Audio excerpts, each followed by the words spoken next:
আমার সেই গল্পটা এখনো শেষ হয়নি। শোনো, পাহাড়টা আগেই বলেছি ভালোবেসেছিল মেঘকে, আর মেঘ কিভাবে শুকনো খটখটে পাহাড়টাকে বানিয়ে তুলেছিল ২৬ বছরের ছোকরা, সে তো আগেই শুনেছ। সেদিন ছিল পাহাড়টার জন্মদিন। পাহাড় মেঘকে বললে, আজ তুমি লাল শাড়ি পরে আসবে। মেঘ পাহাড়কে বললে, আজ তোমাকে স্নান করিয়ে দেব চন্দন জলে। ভালোবাসলে নারীরা হয়ে যায় নরম নদী, পুরুষেরা জ্বলন্ত কাঠ। সেইভাবেই মেঘ ছিল পাহাড়ের আলিঙ্গনের আগুনে, পাহাড় ছিল মেঘের ঢেউ জলে।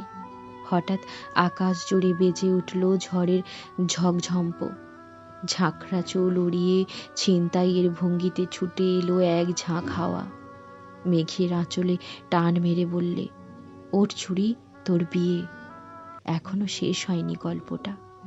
বর্জ্যের সঙ্গে মেঘের বিয়েটা হয়ে গেল ঠিকই, কিন্তু পাহাড়কে সে কোনো দিন ভুলতে পারল না। বিশ্বাস না হয় তো চিরে দেখতে পারো, পাহাড়টার হাড় পাঁজর ভিতরে থই থই করছে, শত ঝর্ণার জল।